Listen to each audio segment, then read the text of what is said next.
This lecture is part of the History 363 Modern Africa class at Flagler College.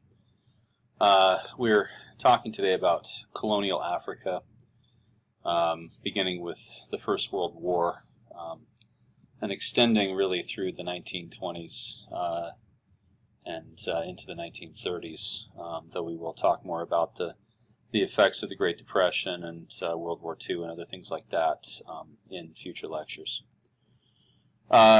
One of the assigned texts that is for this week is Rudyard Kipling's poem called The White Man's Burden.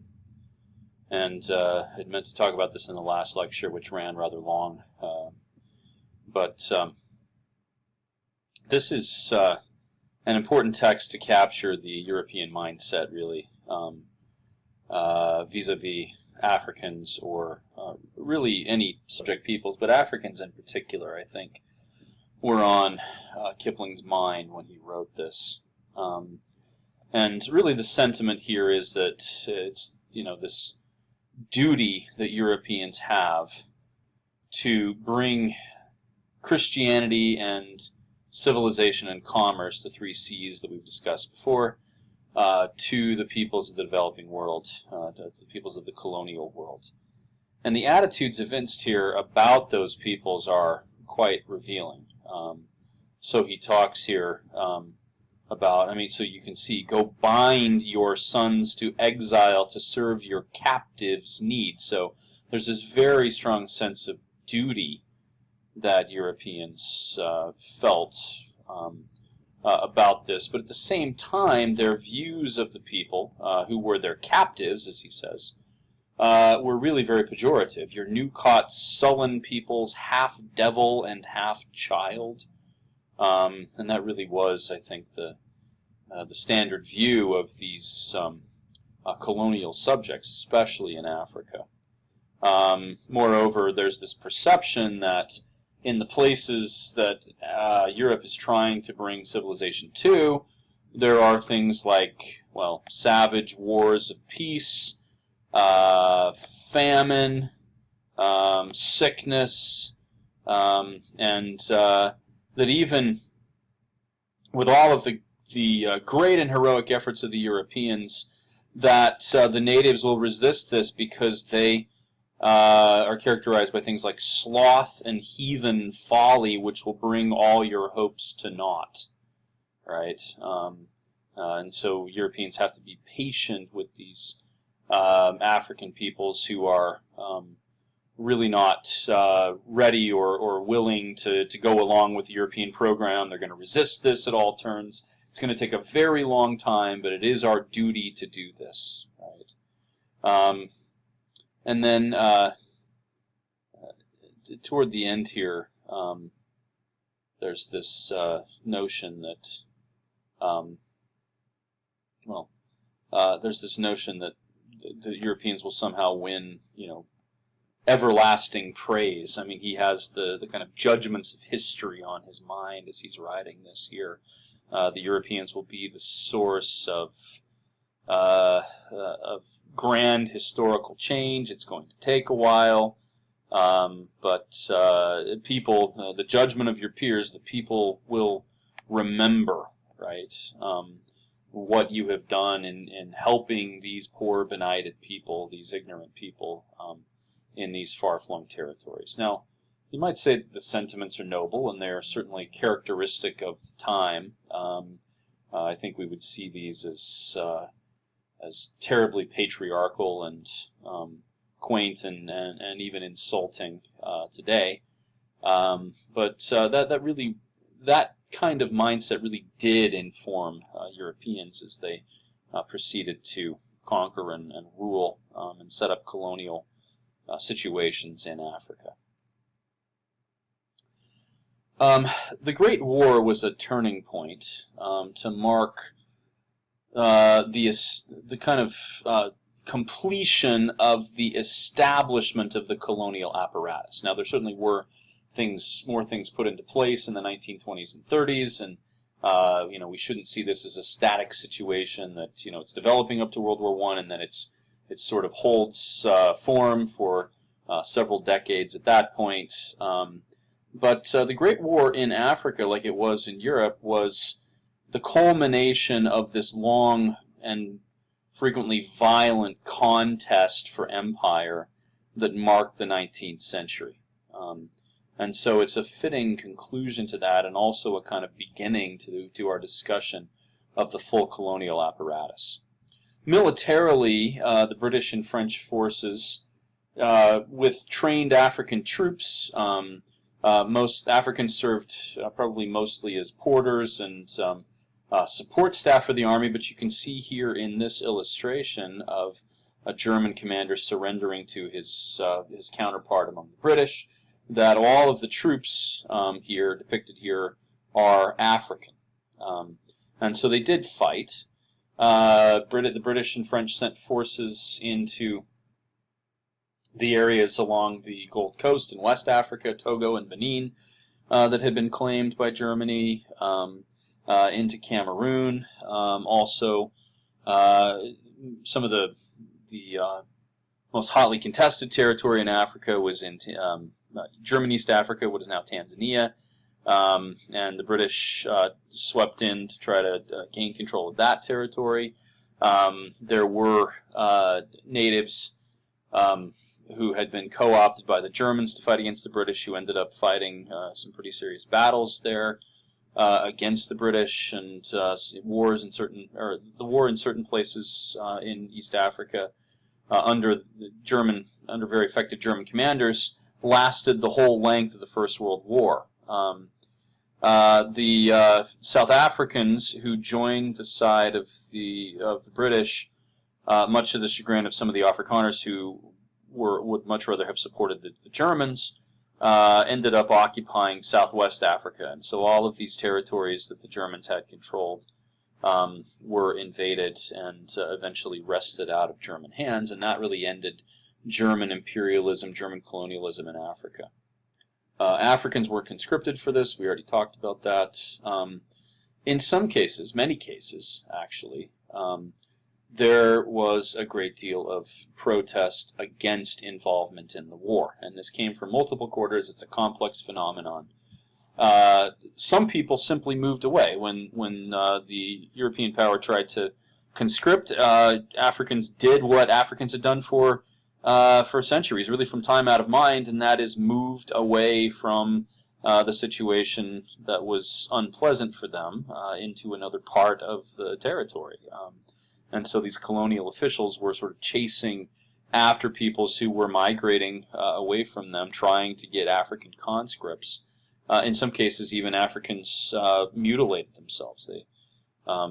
They cut off limbs or did other things so that they would not make good conscripts and be taken away from their homeland. And then there was a sort of co-opting on both sides. Some of the most spectacular examples we see of this are the co-opting by the Ottoman Empire of the Islamic Brotherhoods, especially the Sanusiya Brotherhood in Libya. Of course, the Ottoman Empire had once ruled North Africa.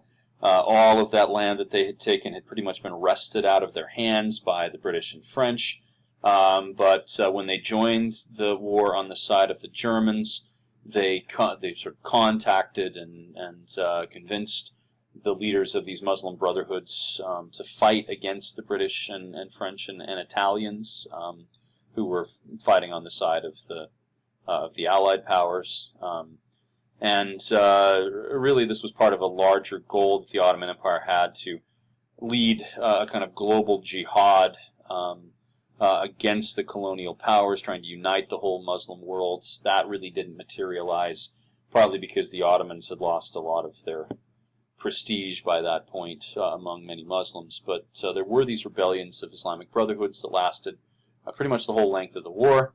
There were also some short-lived Afrikaner rebellions when Jan Christian Smuts, the Prime Minister of the Union of South Africa at the time, who was an Afrikaner, but he was educated at Cambridge University and was very much a pro-British political figure, ended up taking South Africa into the war on the side of the British, and many Afrikaners tried to break away from from South Africa tried to create an alliance with the Germans and thwart the effort of the Allied powers. These were put down in relatively short order.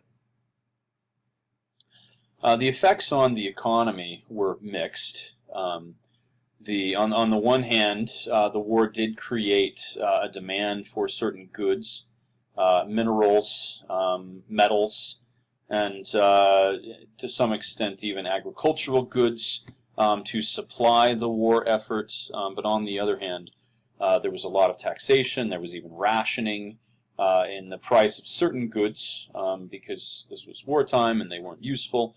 Fell dramatically, and so Africa was subjected to the vicissitudes of the international economy during the war, and for many people this was largely a negative thing. The one thing that the war really did, though, I think we can say very safely, is that it served to consolidate colonial rule. It ended the scramble. And Africa was able to settle down at this point. Violence, which had characterized the previous 3 or 4 decades, lessened to a certain degree. There were other problems, and there was still violence from time to time. But Africans began to see, partly through their exposure to European armies and witnessing the sort of technology that they had at their disposal, they became convinced that fighting against these colonial powers was rather futile. So that also helped to stabilize Africa, or at least the colonial rule of Africa in that regard. And so protests really took different forms. The war was formative for many people. If you can imagine, I mean, there were at one point tens of thousands, something like 150,000 African troops in uniform fighting in the continent, a few of them even taken to Europe to fight, and much to the dismay of some Europeans who tried to shield what they thought of as the disrespectful side of white men killing white men. There was even a British commander who tried to sign an armistice with a German commander in Africa with this concern in mind. But these Africans still witnessed these sorts of things. They saw that Europeans were human. The aura that had surrounded Europeans in the eyes of many, in the minds of many Africans, was lessened to a great degree, and the result was a sense that Africans could somehow occupy an equal footing. Now, it would take a long time for that to materialize, but there were certain organizations that rose up and were founded in this era, representative organizations to try to take, to become the mouthpiece for people protesting European domination. Two that come to mind are the African National Congress, or what was known at the time as the South African Native National Congress, later just the African National Congress, the ANC. It was founded in 1912. There were similar organizations for the Griqua or colored population in southern Africa, and also the Asian population, mostly people of Indian descent in South Africa. But the ANC actually sent a delegation to the Versailles Conference, asking to be to have their cause heard before the international community. They were joined there actually by a political party that had been formed in Egypt, known as the Waft Party, under the leadership of a key politician named Saad Zaghloul. Even though Zaghloul was at the time in prison, the Waft Party really had gained a following and saw itself as representing the interests of the Egyptian people. And so they went to the Versailles Conference and tried to, again, like the ANC, gain a hearing before the international audience. The Europeans and Americans, moreover, at the conference had no interest in allowing these Africans to speak for themselves, mostly out of, I think, what we have to think, or what we have to say is racism. The idea that, in particular, that Africans were not advanced enough to speak for themselves in such an arena, that the paternalistic care of Europeans was still necessary, and moreover, it was obvious that they were trying to protest against the presence of the British and the British-backed government of the Union of South Africa, and the British contingent there certainly had no interest in allowing a kind of international hearing or an international critique of their colonial policies. So that didn't work very well, but this helped to crystallize the identity of these protest movements, and they became full-blown political parties in the 19-teens and 1920s. The WAF party in particular would have a tremendous impact on Egyptian politics all through the 1920s. When the League of Nations was formed, there were really no African nations at the time. They were not included in this League of Nations. This was an organization of European and American states. But there was, under the League of Nations, the creation of something called the mandate system. And so the League of Nations gave mandates, as they called them, to the colonial powers for specific regions of the world. Now, really, this was just underscoring the possessions that these European powers already held.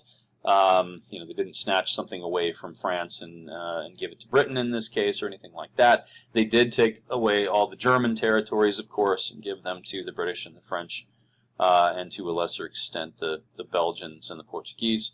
The Belgians, for instance, got Rwanda and Burundi, which had been part of German Central Africa, or German East Africa, and South Africa received rule over Southwest Africa, which it would actually hold all the way until the 1980s with the creation of the country of Namibia. And so the mandate system technically was permission to rule over these territories on condition that they would eventually, and here we have to look at the verbiage supplied probably by President Woodrow Wilson, that they would eventually allow self-determination and self-governance of these African territories. Of course, the League of Nations ended up not being a very effective organization, largely because the United States didn't ratify it and ultimately didn't join the League of Nations, didn't follow, part of that due to Wilson himself becoming very ill, suffering from a stroke, and Congress simply not permitting ratification of it. But the mandate system really was just permission to continue the whole colonial experiment with the kind of pie-in-the-sky idea that eventually African nations would, and Middle Eastern countries and other places would be able to self-determine and self-govern in the very, very long term. Okay, so that leads us to a discussion, initially an overview here, and then looking at some aspects, some particular aspects of what we might call established colonialism, or the structures of colonialism. And you can see that I really like this photograph because it truly captures the paternalistic ideas of the colonial powers. Here we have a British kind of adventurer wearing a pith helmet and these riding boots with his arms around these poor, growth-stunted, benighted Africans, wearing very little clothing, and really this photograph, in my opinion, captures the sentiments of Kipling's poem White Man's Burden. Well, so an overview of colonialism. What did Europeans want out of their colonial possessions? Revenue was the main thing. They wanted a stream of revenue. They did this partially by collecting taxes, and so one of the things that served as a shock for many Africans was that there was a head tax imposed by the British and the French and the other colonial powers, And they put into place police structures, mostly with natives serving as the officers of the police, to collect taxes. And that was the primary responsibility, not only of the police, but increasingly of the conscripted military. And over time, as the exploitation of agricultural products continued and grew, they needed African labor to grow the food, and in places where there was mining, and in the very few places where there was some kind of industrial output, they needed African labor. Now, they were often at odds with themselves, Europeans that is. For instance, in South Africa, there was a lot of protest against the involvement of African labor, with the thought that Africans are taking away jobs that rightfully belong to whites, to people of European stock. And so this wasn't always smooth. But the need for African labor as these industries scaled up was tremendous. Cash crops really were the primary way that the colonial powers made money from their African possessions, though in some places minerals did supply streams of revenue. In South Africa, diamonds and gold were very important.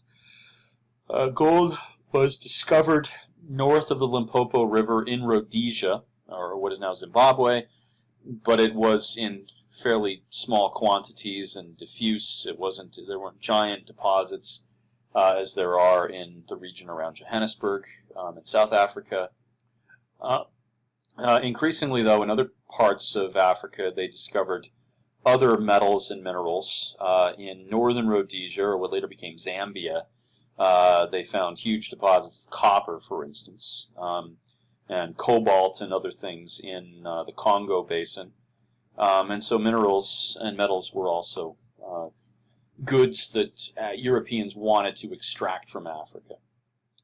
What happened to the whole civilizing mission then? Well, that was still part of the official rhetoric, but in many cases the state tamped down efforts to continue with the process of civilization because they didn't want. It wasn't in their interest necessarily to allow Africans to get ideas about self-governing and about nationalism, and moreover it wasn't conducive to the steady supply of African labor, which prompted the steady supply of cash crops and minerals and other things out of Africa. And so the state actually interfered in many cases with the civilizing mission. They left the role of education largely up to missionaries, and there were a few state schools and a very few, just a handful of universities and colleges created in Africa by European powers, probably initially by missions and later, in some cases, taken over by the state. But this wasn't a robust system of education at any point in the colonial era. Healthcare, although Europeans did provide systems of healthcare, the vast majority of Africans had no access to this because doctors were simply too far away. In fact, it can be said, and we'll talk about this later in this lecture, that the establishment of colonialism in some ways hurt the overall health of Africans, despite the fact that there were doctors with modern medical degrees in Africa at this point. And surprisingly, even though cash crops were tremendously important, Europeans were really slow to bring advanced agricultural technology to Africa because, well, for a variety of reasons. It was expensive, for one, but the return on the investment in Africa was not always the greatest, and so in many cases, these programs, these ideas took a back seat to other priorities that they had. And so the civilizing mission really, I think, was rhetoric more than substance all through the colonial era. There was some amount of what we may call transformation of Africa. There's no doubt that Africa was influenced in tremendous ways by colonialism, though I think on the balance, Africa suffered more than it gained. Europeans did put into place a transportation infrastructure, and to some extent other aspects of infrastructure like water systems and sewage systems, but really only in cities, which continue to be the powerhouses, for the most part anyway, of economic production in Africa. And so most infrastructure was limited to those places. There were railway lines built and ships that traversed the major waterways in Africa, things like the Congo and the Niger and the Zambezi rivers, but the destinations were relatively few. The railways were built pretty much with spurs into areas that were heavy producers of either agricultural products or minerals, and were not extended into other communities. Really, Europeans took no stock of where Africans actually lived or the ways that they would benefit from the building of railway systems and river shipping systems and things like that, and it was all about serving European interests. It did bring Africa into international trade, but this was always brokered by Europeans.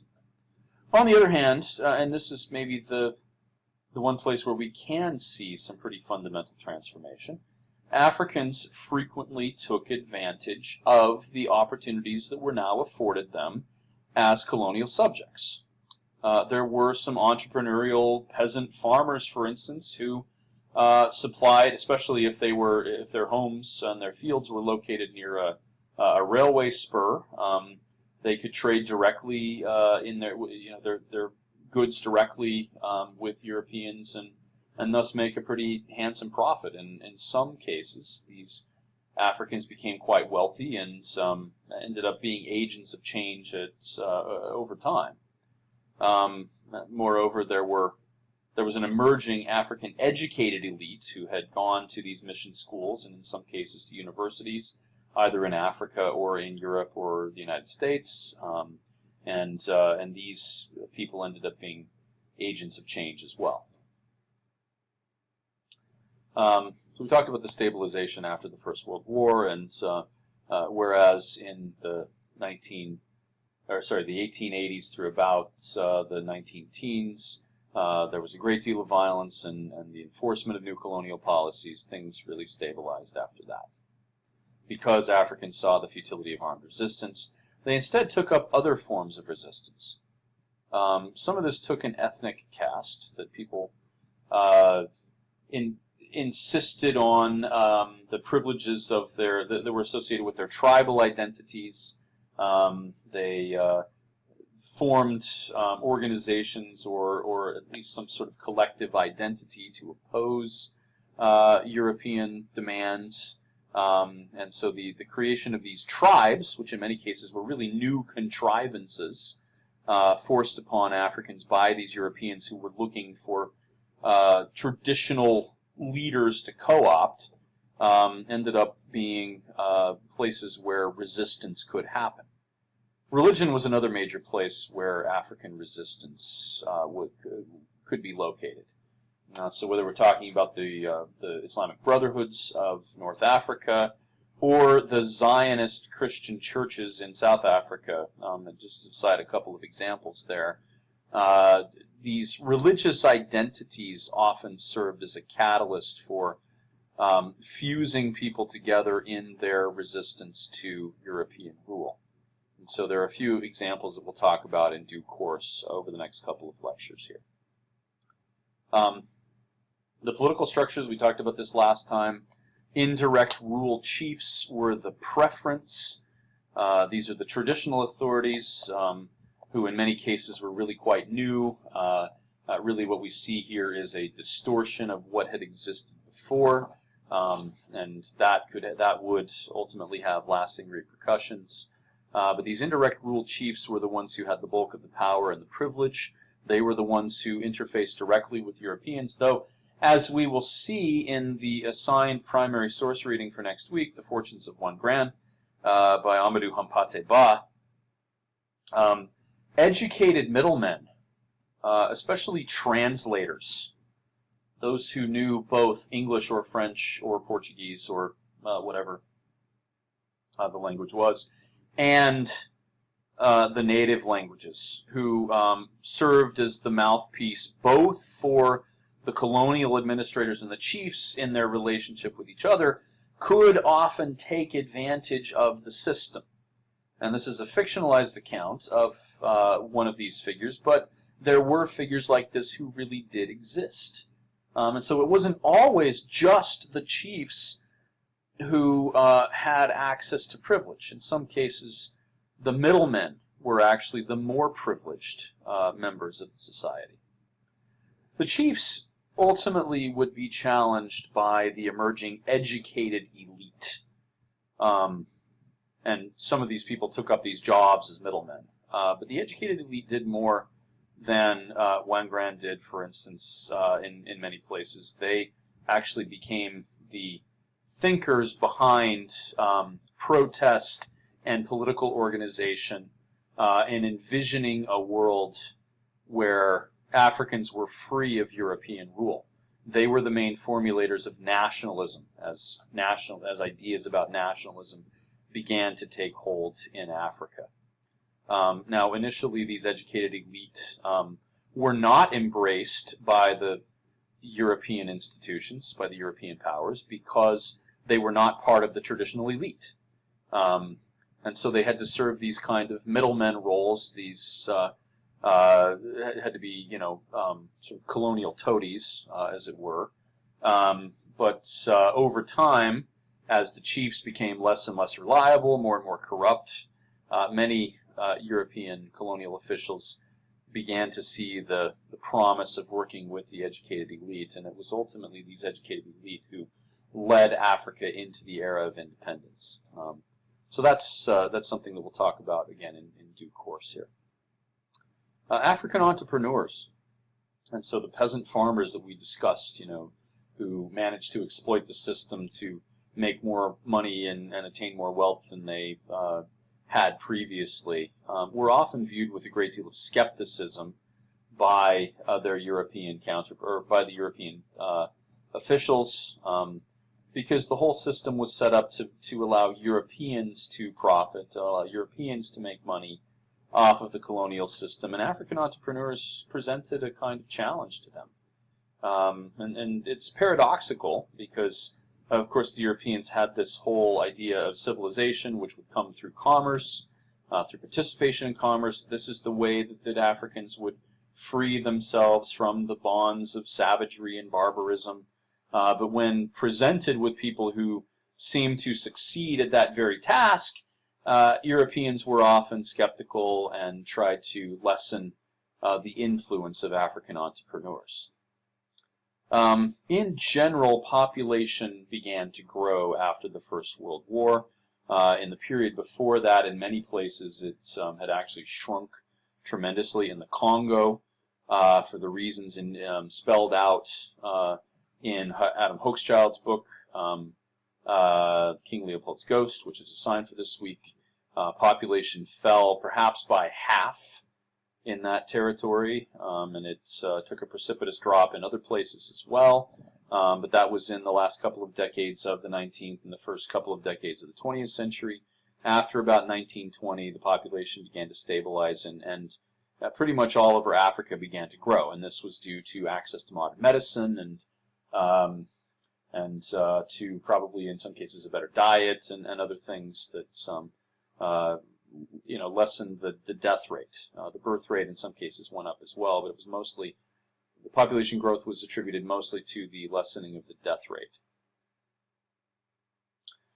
Education was left largely in the hands of missionaries, still even in the colonial era, but they were tasked with teaching Africans the sorts of things that would be necessary for them to be good colonial subjects. And this is a topic we'll return to again and again throughout the rest of this course. It's something that is brought up, for instance, in Ngugi wa Thiong'o's book Petals of Blood, which is assigned for the last week of the term, and we'll encounter it in other places as well.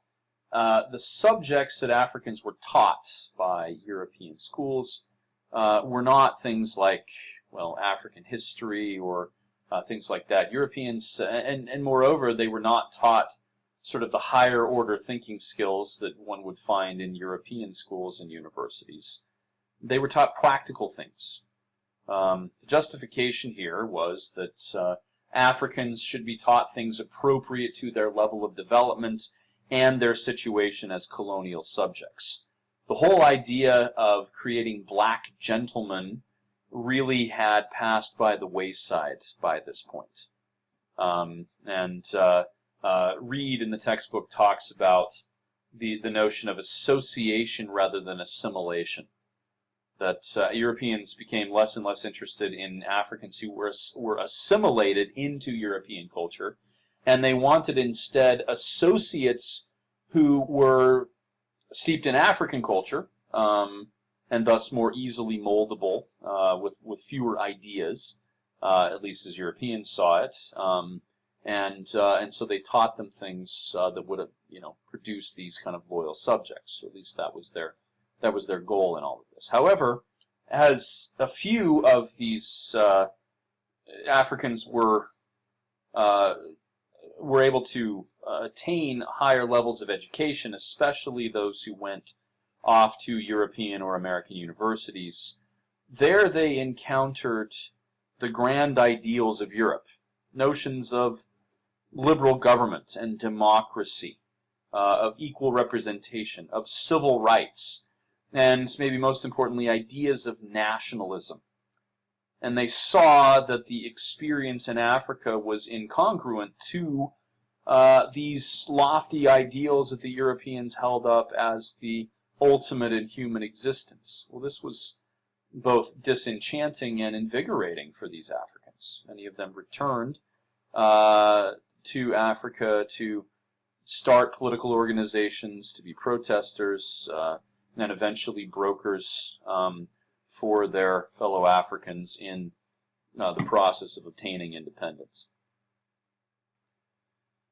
The Great Depression and World War II both had a tremendous effect on Africa. The collapse of the world economy was mostly a disaster for Africa as it was for the Western world, though there, in some cases, the Great Depression improved the lot of Africans, especially when European farms in Kenya, for instance, collapsed and these Europeans abandoned them and went home. That allowed Africans to then take control of property that had been built up but then abandoned. And so there were these sorts of stories. But for the most part, the Great Depression was a difficult time for Africans for reasons that we'll discuss in greater detail in coming lectures. And World War II, I really don't even want to try to encapsulate that right now. We'll have plenty to say about that in a future lecture. It's after World War II, partly through the efforts of these educated elite that we talked about, that, and partly because Europeans were pretty exhausted after the war and in no position economically or in terms of political influence to continue to hold on to their overseas possessions, to their empires.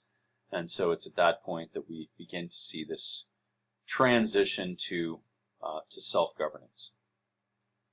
Okay, that's all really by way of introduction to the whole colonial situation. The rest of this lecture will be devoted to a few of the structures of colonialism.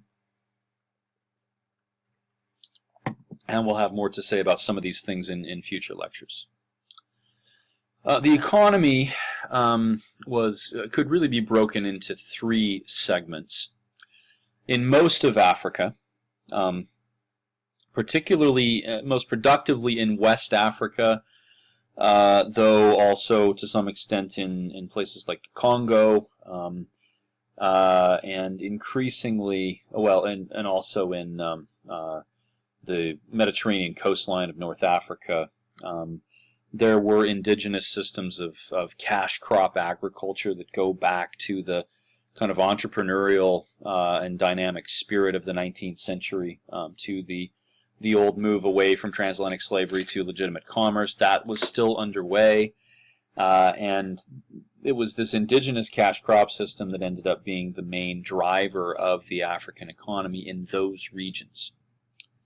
In other regions, Europeans decided to bring in settlers. And this had already happened centuries before in South Africa, of course. And to some extent, at this point, white European settlements in Algeria was about a century old. But in the 1920s and 30s, especially in Kenya and Rhodesia, British settlers came in significant numbers to occupy territory, mostly setting up large plantation-style farms, though in Zimbabwe they also participated in mining for gold and other minerals, or in Rhodesia, I should say. And so we also have a segment of the continent's economy that was in the hands of these settlers, again, mostly a cash crop system, using African labor, but on land controlled by European settlers. And then in some places, especially in South Africa, though also in population centers in the Gold Coast and a few other isolated places, there was an urban environment where some amount of industry took place. Often, as was the case, for instance, with Johannesburg, these large cities developed around major mineral deposits. In the case of Johannesburg, that was gold. With the colonial system having been formed, one of the most important requirements that Europeans had was the establishment of a permanent military. And this was really kind of an extension of the militarization of Africa, the scaling up of armies, the creation of permanent military systems in the 19th century. And so this was not anything new to Africa. This had already been going on for some time, and many Africans took to this very readily because they were already accustomed to that. The armies of the colonial power were, for the most part, rather small. The British had a total of only something like 20,000 soldiers in all of Africa, in all of the territories they controlled in Africa. It wasn't a large number. All of the officers, pretty much, were white Europeans sent there to be officials within the colonial system, military officials specifically. Some non-commissioned officers were Africans, but for the most part, all of the officer corps was made up of white Europeans. And they had an active program of recruiting. In some cases, this was quite unpopular, prompting people to move. But some Africans saw this as a potentially good career move, because being in the army did confer some amount of privilege and wealth, or at least the potential to make money on those who became part of this. And so the recruitment was in some cases successful, and as it turned out, African soldiers ended up being pretty effective once they were trained, and they took to training really quite well. There was a notion among European colonial powers that certain peoples made better soldiers than others, and so they tended to recruit, for instance, among peoples of the highlands, mountain peoples, thinking that they were somehow more athletic and more bellicose than people of the plain or something like that. And so there were, in Kenya, for instance, there was heavy recruitment for the military among the various groups in the mountainous regions, and much fewer recruiting in the savannah or on the coastline of Kenya. The tasks they were given, well, ostensibly the purpose of the military was to keep order. and potentially serve the needs of the colonial power in its broader worldwide campaigns, as we see during the First and Second World War. But the main day-to-day task that the military took on was the collection of taxes and the enforcing of colonial policies, particularly with respect to tax. And so this was the main thing that these African militias did. Slavery, ironically and tragically, was not ended by the establishment of colonialism.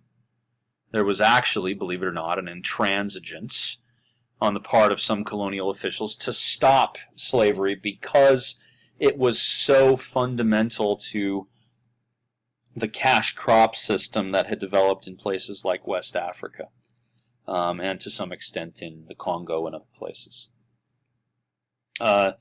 They often justified its continued existence by saying that this wasn't really slavery, or that these were African structures, or that people, they would encourage people who had been freed from slavery to stay in their position and continue to work as they had while they were technically slaves, because they were so desperate for African labor. And so these were the justifications for the continuation of it. It was really only with the rise of a money economy in the 1920s and 30s. I mean, before this, people in the interior of Africa had been using mostly barter systems. There were some currency systems like cowrie shells used in parts of West Africa and other places, and things like salt and other things as currency in other places. But with the imposition of money, we see the creation of wage systems. And Africans usually were paid very small wages, especially relative to, if in an industrial zone, for instance, like South Africa, relative to their white counterparts, black wages were a pittance. But these wage systems it took some time to develop, but once they did, that really brought an end, for the most part, to slavery. There's still, all the way to the present, there still is some indigenous slavery in parts of Africa. This is, of course, condemned by the international community, and in some cases, NGOs and other organizations are actively trying to combat this, as is the African Union in some cases. But the legacy of slavery extends all the way through the 20th century, certainly, and really was not halted by the colonial situation. Cash crops were, as I've said, the lifeblood, really, of the colonial economy in most places.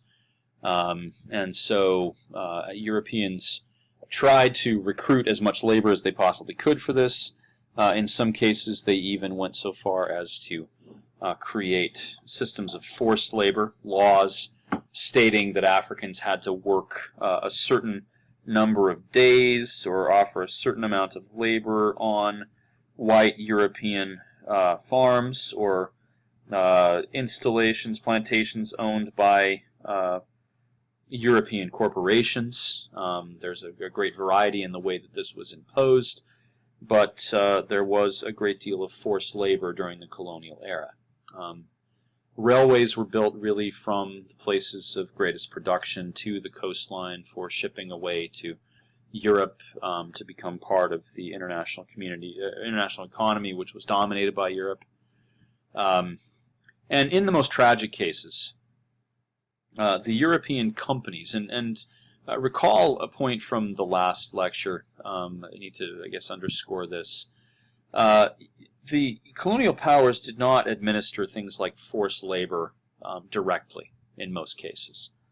Rather, they turned the administrative functions of the colonial setting over to corporations, which were backed by the government and really were kind of government installations in some cases. But things like the British South Africa Corporation or the Imperial British East Africa Corporation were companies that operated to some extent in the private sphere with the backing of the public sphere. And it was these companies that ended up enacting the business agenda of the colonies. They were also the ones who conscripted labor, in many cases forced labor. They worked hand in hand in some cases with police forces and military forces to enforce labor and also these quotas. Now, as we see in Hochschild's book, maybe the best example we have of these quotas is in the rubber production in King Leopold's Congo. And here on the slide you see a man in the Congo, probably in early 20th century, cutting a wild rubber vine. Now, because you're reading Hochschild, we don't need to talk about this at length, but there were, as you see in that book, quotas imposed on these people. In some cases, if they didn't come through on their quotas, they suffered severely by having their hands cut off. Their families were often taken hostage until the men could produce the rubber quotas. As the wild rubber vines were increasingly diminished in supply, the fulfilling of these quotas became more and more difficult. And these poor Africans in the rainforest there were so busy trying to fill the rubber quotas that they ended up not growing enough food, not producing enough food, and millions of them probably starved to death or suffered from the disease attendant on this whole system. This is, I think, a very good case of genocide in Africa, though it may not fit the exact UN definition of that term.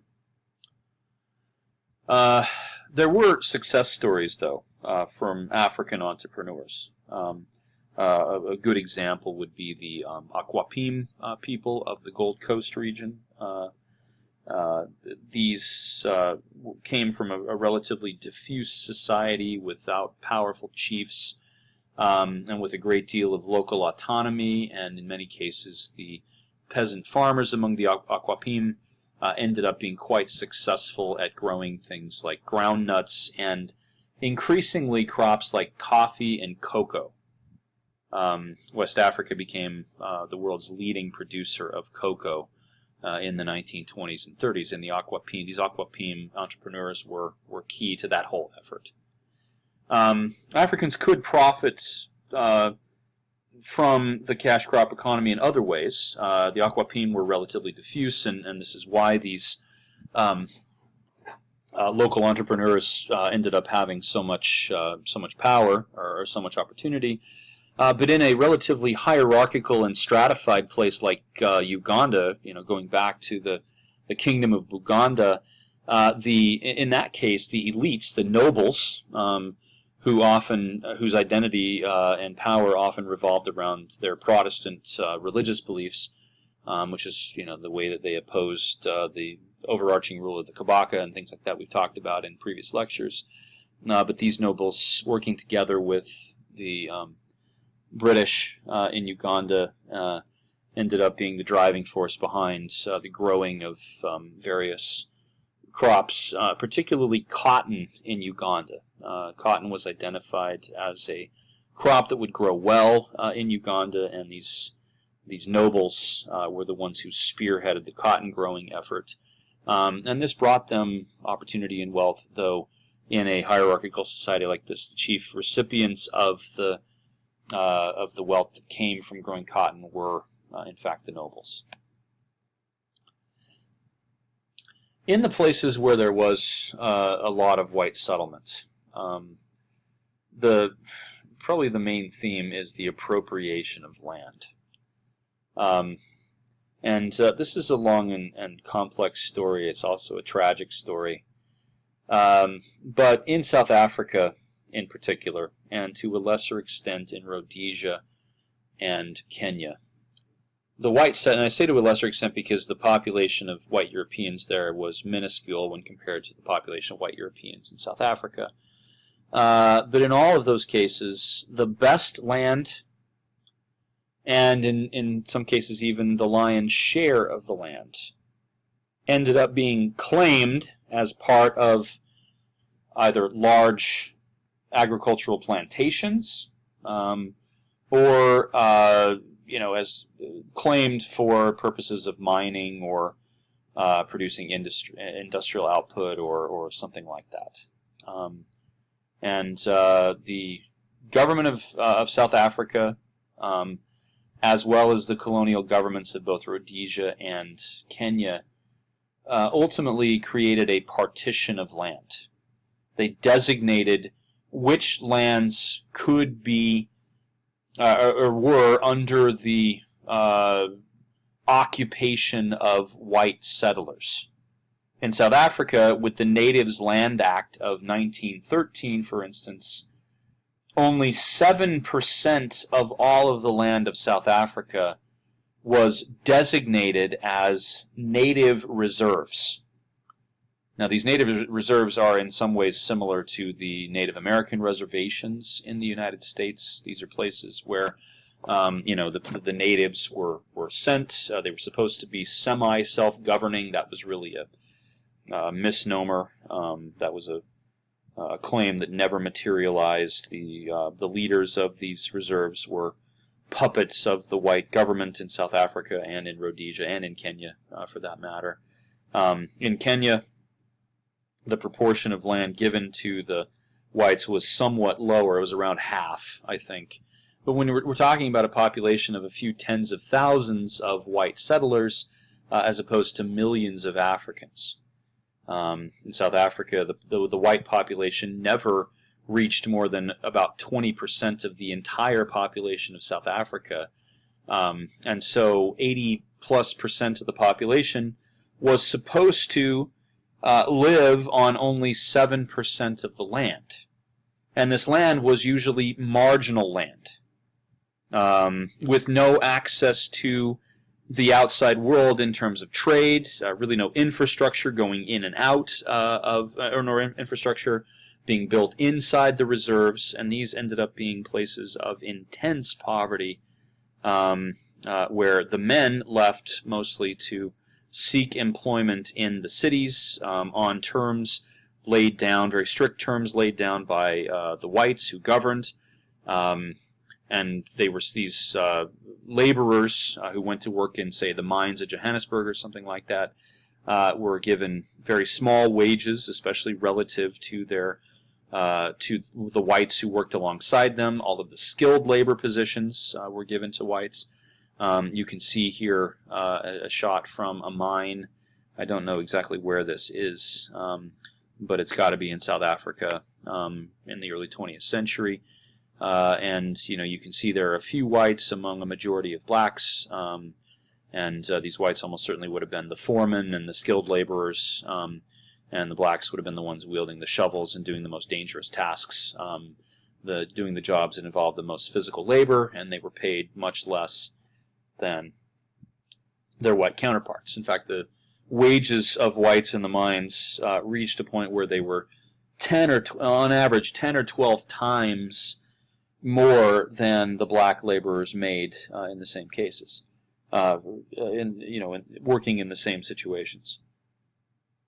And so, not surprisingly, in these areas that were supposed to be reserved for whites in South Africa and in cities like Nairobi in Kenya and Salisbury, which later became Harare in Zimbabwe, these were supposed to be white cities, reserved for the white settlers. There developed large squatter camps of people who refused to live in the hostels and the dormitories and things like that were provided them by the white governments, and instead built houses, dwellings out of whatever materials they could find. These were very poor places, but many of them ended up being very large as well, and these would become later on key centers of nationalist movements and protest movements and other things. There's a lot more to that point that we simply don't have time to discuss here. If you want to talk about this, you have questions, please ask them on the discussion boards. There's more detail certainly in the textbook and some of the other readings. Mining and industry was entirely in the hands of these large corporations like the De Beers Corporation in the diamond mines in South Africa. And they were the ones who set the terms. They were the ones who issued things like passes. In South Africa, for instance, the natives were supposed to live on the reserves. Of course, it was impossible to live on that little land with no infrastructure and with increasing soil erosion and other things that undermined the agricultural economy there. And so, the vast majority of South African men, and only men for the most part, were allowed to go and work in the mines. They couldn't bring their families with them. They were confined initially to all-male hostels or dormitories, which ended up being places of a great deal of crime, prostitution, other things. Really kind of sad places. They needed the labor, but they met with a great deal of resistance. Companies met with a great deal of resistance when they tried to hire blacks, particularly from the Afrikaners, who felt that this meant that jobs that would have gone to whites were being given to blacks. And so there was a lot of political debate about this, and a lot of debate even within the corporations about this. During the segregation era in South Africa, starting in 1910 with the Union through the 1940s, there were a lot of laws passed that imposed things like color bars, stating that blacks could only occupy a certain percentage of the labor positions in industries. There were also pass laws, and so any black South African was technically, according to the definition of the apartheid or the segregated government, not a South African. That designation was given, the citizen designation was given only to whites. So they were supposed to be confined to these homelands or these reserves. And so they all had to carry forms of identification. If they could not produce the identification, or if there was something wrong with the identification, they would be usually imprisoned and deported back to the native reserves. They had to show that they had a contract to work for a specific company, and these contracts were never open-ended. They were always for finite periods, and so this meant that these black African laborers frequently had to sort of go back and forth between the homelands before they could obtain another contract to go back and work in the mines, and this made their lives certainly very, very difficult. We talked about the wage inequality and worker housing and things like this. The effect on rural communities was tremendous. For the most part, all of the reserves, which were more and more poor over time, given things like soil erosion and the exhaustion of the nutrients of the soil, the vast majority of inhabitants of these reserves were women and children and elderly people. And they tried to farm, they tried to do other things, but for the most part they lived in squalor and with a great deal of disease. The infant mortality rate in the homelands, even as late as the 1950s and 60s, was more than 100 in 1,000 children dying before they reached the age of 2. One of the worst infant mortality rates in the world, this right next to a modern industrialized country and really sort of existing within it. This broke up families, so family structures suffered to some extent from this, and there were other repercussions.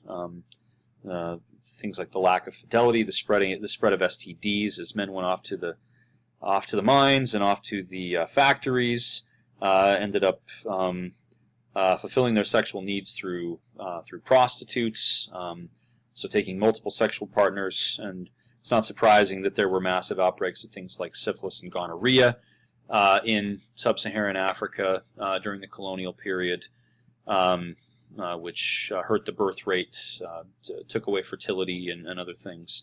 And then, of course, in more recent times, the AIDS crisis was precipitated by this very kind of situation. Now, with few opportunities in the countryside, at least for many Africans, especially in areas of white settlement, the only opportunity presented to them was either to migrate to lands where they would have less contact, less control by whites.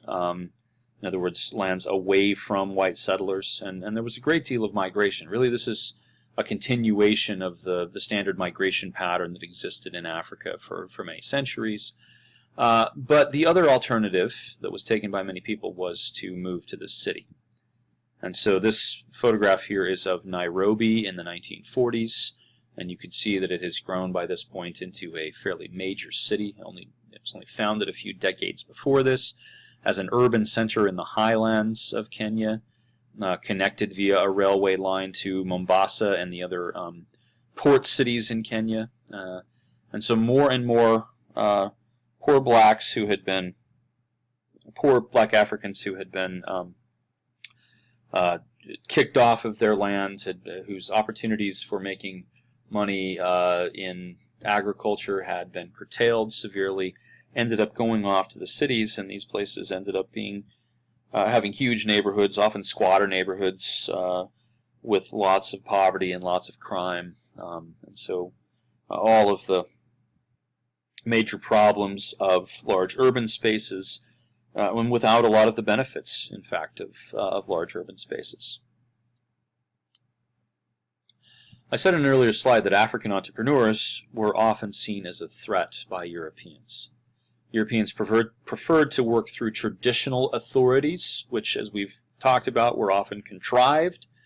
They didn't see, and here Europeans are guilty, I think, of what we might call presentism.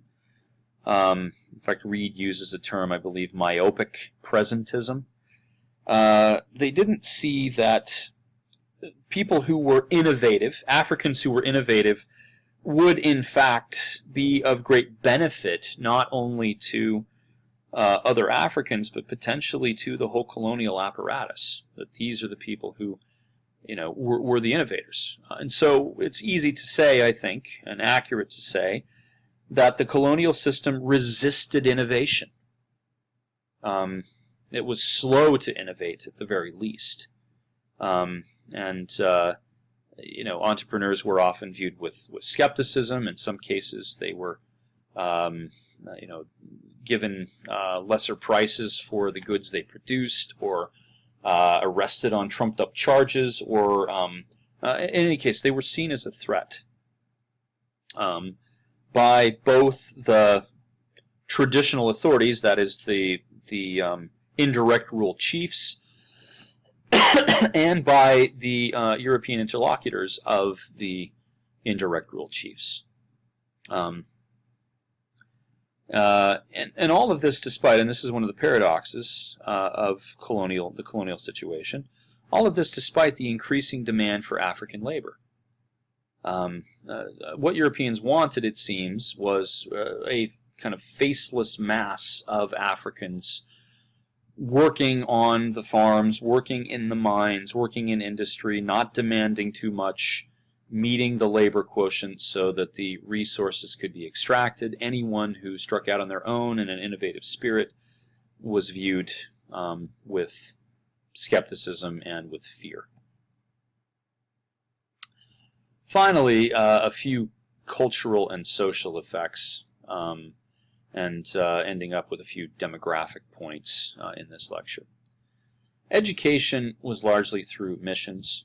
We talked about the Africanization of schools, that people were taught not the sorts of things that would be useful to pull them out of their subordinate situation, but things that would make them useful to their colonial overseers.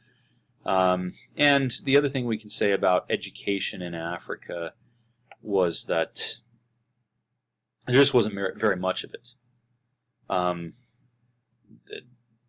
In most places, only a small percentage of people in the colonial setting had access to school at all. The vast majority of them who had access to any kind of school only had access to primary education. By even the 1940s, there were only a handful of universities, of institutions of higher education. One of the most famous of these is pictured here, and this is, I think the date there says 1930, but this is Fort Hare Institute in the Transkei, which was one of these native reserves in South Africa. This was a mission institution associated with the Anglican Church. And it was one of the few institutions of higher education anywhere in sub-Saharan Africa. And so while there was some regional and administrative variation, the Belgians in the Congo, for instance, at least by the 1930s and 40s, offered a fairly high percentage of, and by that I mean like 30% or something like that, of Congolese primary education, but they did absolutely nothing with secondary or higher education. When the Congo achieved independence in 1960, there were probably less than 10 people with a college education in the entire country.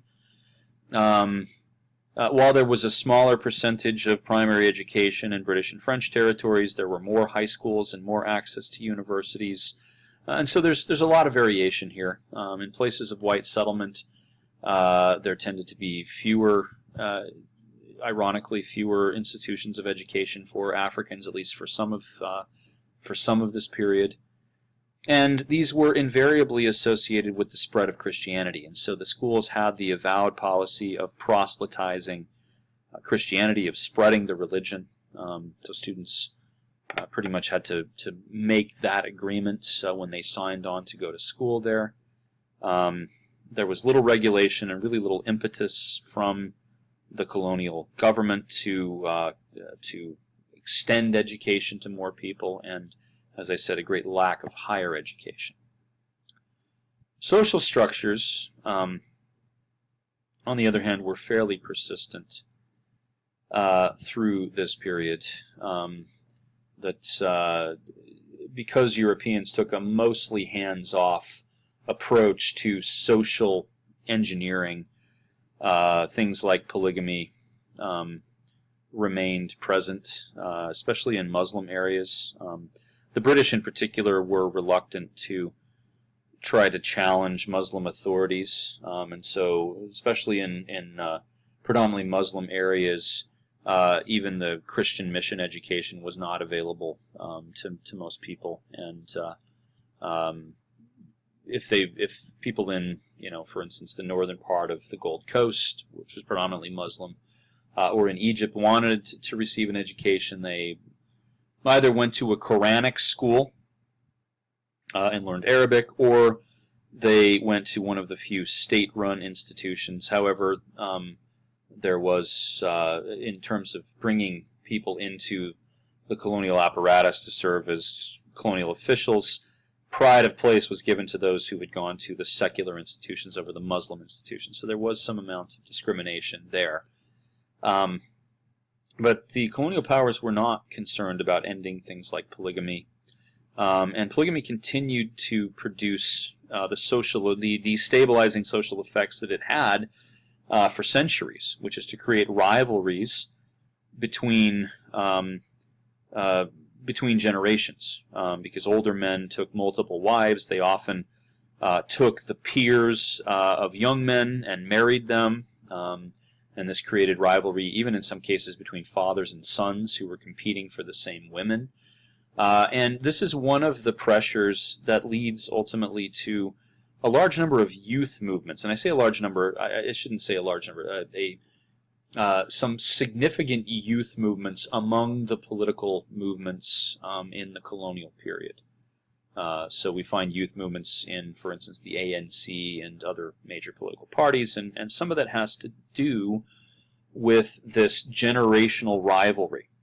These young people, some of whom were educated, were striking it out on their own and not wanting to be beholden to their elders anymore, largely because of these destabilizing social systems. Okay, this is the last slide, I believe, in this lecture. So we need to talk about medicine and health. This is an important issue, and this is one of the places where the colonial apparatus, I think, failed spectacularly. Whereas Europeans enjoyed access to fairly modernized and developing healthcare. Certainly, that was extended to white settlers, to colonial officials, to European members of the military.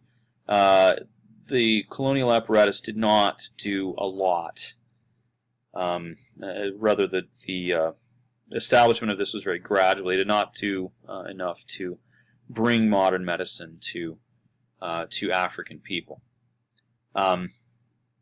Moreover, because the colonial states, or the colonial powers, the colonial governments, that's the word I'm looking for, found it easier to govern people who were less diffuse and thus encouraged larger settlements. This had a great effect on health, especially in regions where there was a lot of sleeping sickness. Because sleeping sickness is something, the tsetse fly is something that breeds in the bush and feeds on, or rather is a parasite on, large game and also cattle, of course. Now, the development of the continent over the course of many centuries had, to some extent, pushed back the tsetse fly. As people had cleared land and put land under cultivation, as they had colonized, and I'm talking here about Africans colonizing Africa, as they had colonized Africa, they had lessened the threat of the tsetse fly. But the colonial apparatus wanted larger settlements. They wanted administrative centers. They even wanted cities. And so one of the results of that was that many of these areas that had been in cultivation and had been had been claimed from the bush, so to speak, had gone back into turned back into bush. And the tsetse fly area was extended as a result of that. And so in the last couple of decades of the 19th century and periodically in the early 20th century, there were massive outbreaks of African sleeping sickness, which claimed hundreds of thousands of people.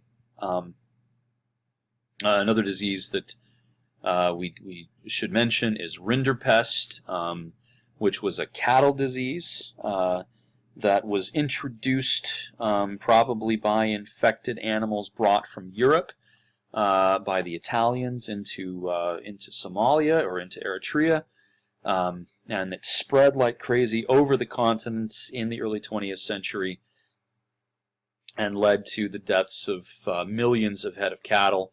And in a native economy that was heavily dependent on pastoralism, where wealth was determined by the ownership of herds of cattle, this was absolutely devastating, culturally and socially and economically. And so the spread of these diseases precipitated by the advance of colonialism was a disaster for Africa. Also, we have European diseases. There was a massive outbreak of the influenza, the Great Influenza outbreak in 1918 and 19. At the end of the First World War, that had a devastating impact. I talked about the spread of these outbreaks of syphilis and gonorrhea, which lessened the birth rate because it's those who survived the gonorrhea ended up being infertile, and then also diseases attendant on urbanization, and so all of these things had a devastating demographic impact. If you couple that with the health impact of colonial warfare and the exploitation of the Africans in places like the Congo, couple that with famine from warfare and the spread of disease and the oppression that the African people suffered. The early colonialism was a really, really bad time in terms of the general health of the African people. And things like famine and disease were blamed by the Europeans on Africa and on Africans. We saw in Kipling's poem, for instance, that he talks about some famine as a constant condition of these dark and benighted peoples. But if the Europeans had taken a close look at this, they would have seen that they were largely responsible for this. It was very easy, very blithe for them to say that this was all the fault of Africans, and that this was just the condition of Africa. But really it was at least partially their fault, the results of things that they put into place. there was also a kind of destabilizing factor with the introduction of European medicine.